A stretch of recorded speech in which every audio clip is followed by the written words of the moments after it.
मुसाफिर हूँ। चलते रहना और नए जगहों की ओर बढ़ना हमारी फितरत है। मंजिल का कोई पता नहीं होता हमें, और ना ही किसी रास्ते का।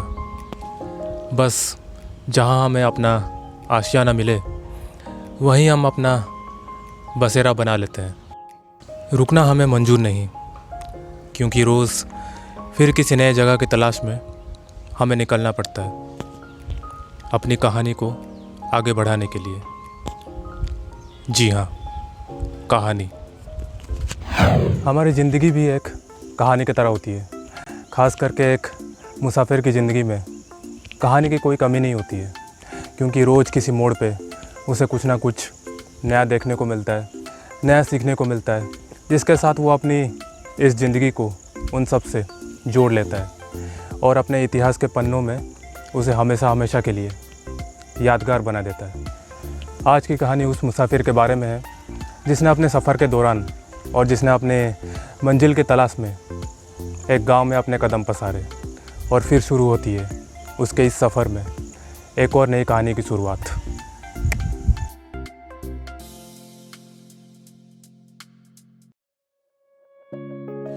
अब ज़रूरी नहीं कि हर रास्ते आपको शहरों और कस्बों की ओर ले जाए। कुछ रास्ते आपको कभी ना कभी किसी गांव की ओर भी ले जाते हैं, जो आपके सफ़र के दौरान एक ज़रूरी हिस्सा बन जाते हैं। सही में गांव की बात ही कुछ और होती है। उसकी हवा, उसका परिवेश, उसका वातावरण, सब कुछ। सुबह होते ही लोग अपने अपने काम के लिए निकल पड़ते हैं, पशुओं को चराने, खेत में फसल काटने के लिए और कई सारे अन्य कामों के लिए। बहुत खुशी होती है उन्हें इस तरह काम में मन लगाते हुए देखकर।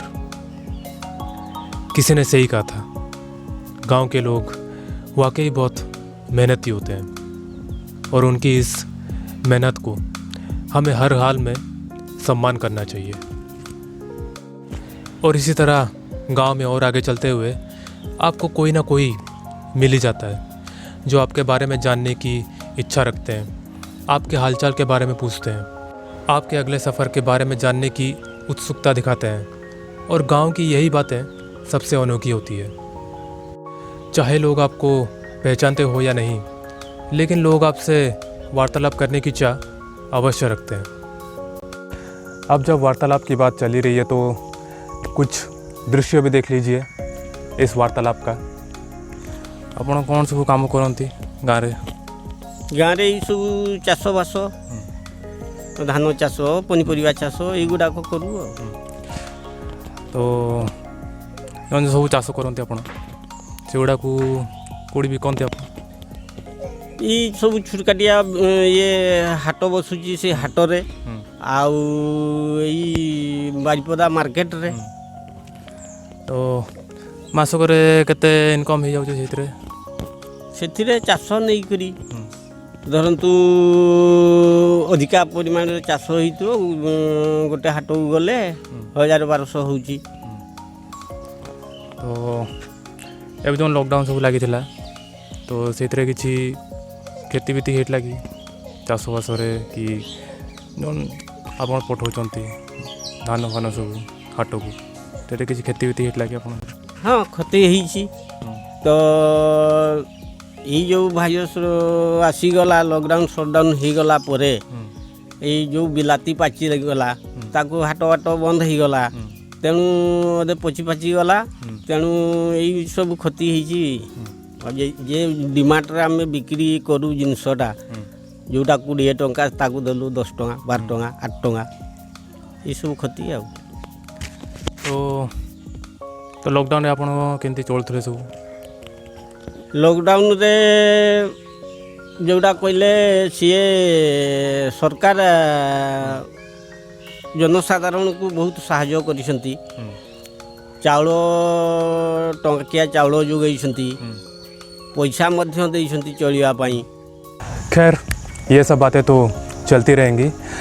मैं बस यहाँ पे एक और ख़ास बात ऐड करना चाहूँगा कि अक्सर हमारे उम्र के बच्चे, मेनली जो 20-25 साल की उम्र के होते हैं, वो काम तो करना चाहते हैं लेकिन आराम उससे कहीं ज़्यादा करना चाहते हैं।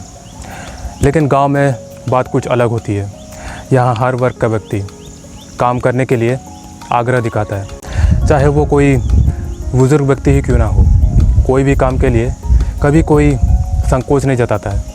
और गांव की यही अनोखी बात आपको उनकी ओर आकर्षित करता है। और जहाँ गौ माता की सेवा करने का मौका मिले, वहाँ हम पीछे कैसे रह सकते हैं। और इसी तरह गांव में और आगे चलते हुए आपको घास चरने वाले पशु तो मिल ही जाएंगे, जो कि बहुत आम बात है किसी भी गांव के लिए। और जब गांव की बात हो और खेत फसल और किसानों की बात ना हो, तो कहानी कुछ अधूरी सी लगती है। वाकई अगर आपको अनाज की एक दाने की कीमत जाननी है, तो इससे बेहतर जगह आपको दुनिया में कहीं और नहीं मिलेगी। जहाँ किसानों की साल भर की मेहनत के बाद हमें हमारा भोजन प्राप्त हो पाता है अपने अपने घरों में, और हम संतुष्टि से अपना भूख मिटा पाते हैं। यहाँ का हर एक किसान बड़ी ही खुशी से आपको अपने मेहनत की कहानी सुनाता है, अपने फसलों के बारे में बताता है, अपने फसलों से किस तरह वो अपनी रोजी रोटी कमाता है, सब कुछ वो आपके साथ शेयर करता है, बिल्कुल एक घनिष्ठ बंधु की तरह, जो आपको बिल्कुल एक अपनेपन जैसा एहसास दिलाता है। गांव की जितनी बातें की जाएं उतनी कम है। यहाँ का परिवेश, यहाँ का वातावरण और यहाँ के लोग, इन सब को देखकर कभी यहाँ से जाने का मन ही नहीं करता है। और इसी तरह चलते हुए अगर आप कभी किसी के बागीचे में पहुँच जाओ, तो डरने की कोई बात नहीं है। लोग आपको खदेड़ेंगे नहीं, बल्कि आपके आने से और भी खुश होंगे और अपने बागीचे में लगे हुए फल आपको दिखाएंगे, उनकी विशेषताओं के बारे में बताएंगे, उनके खाने के अलग अलग फ़ायदे आपको बताएंगे। जिस तरह यहाँ उन्होंने इस जैकफ्रूट के बारे में विस्तार में बताया है। बागीचे में और भी कई तरह के फल थे, लेकिन समय कम होने के कारण बागीचे की पूरी सैर नहीं हो पाई। लेकिन जितना भी सैर हो पाया, उससे मन को काफ़ी संतुष्टि मिली। और हाँ, गांव में जाओ, गांव में घूमो और गांव के बुज़ुर्गों के पास ना जाओ, ऐसा तो हो ही नहीं सकता। कुछ भी सीखना हो, कुछ भी जानना हो, उनसे बेहतर परामर्श आपको कोई और नहीं दे सकता। दुनिया ज़माने की बातें, अतीत के कुछ यादगार किस्से, अपने पीढ़ी के लोग और उनकी कहानियाँ, आजकल के बदलते हालात और अपने पीढ़ी का भविष्य किस प्रकार साकार हो सकता है, इस सब का ज्ञान वो आपको देते जाते हैं और मन करता है बस उनकी बातें सुनते ही रहें। मन तो कर रहा था कुछ और देर गांव का सैर किया जाए, लेकिन समय को कुछ और ही मंजूर था और समय के सामने हमारी कहाँ चलती है।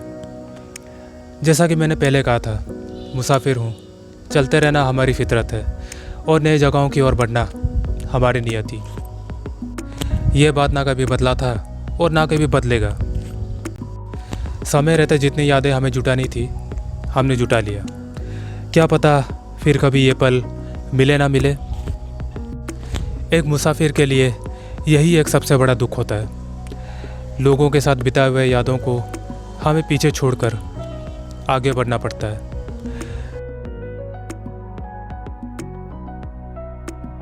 काश ये पल हर सफ़र के दौरान इस तरह हमें मिलता रहे।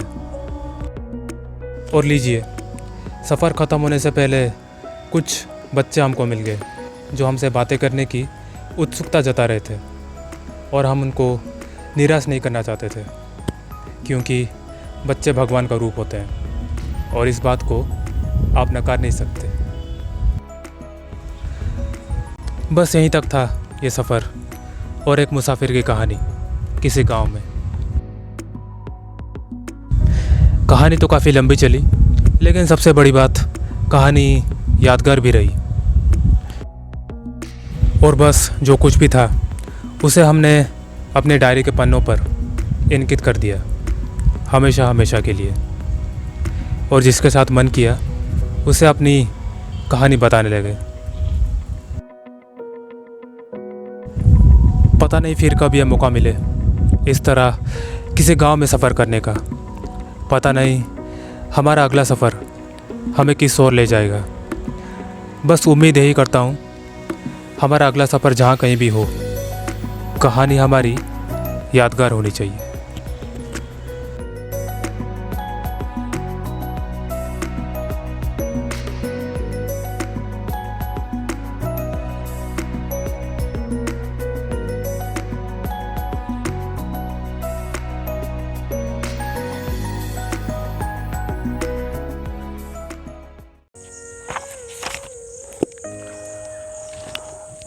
अगर आपको वीडियो पसंद आया तो लाइक, शेयर और सब्सक्राइब कर देना। और अगर आप चाहते हैं कि मैं इसी तरह के वीडियो आपके पास लेके आऊँ तो आप कमेंट करके ज़रूर बताएं। मैं कोशिश करूँगा कि मैं इसका पार्ट 2 भी आपके पास लेके आऊँ। तो इसी उम्मीद के साथ आपसे विदा लेता हूँ। फिर मुलाकात होगी किसी और नई वीडियो में एक और नए टॉपिक के साथ। तब तक के लिए अपना ख्याल रखें।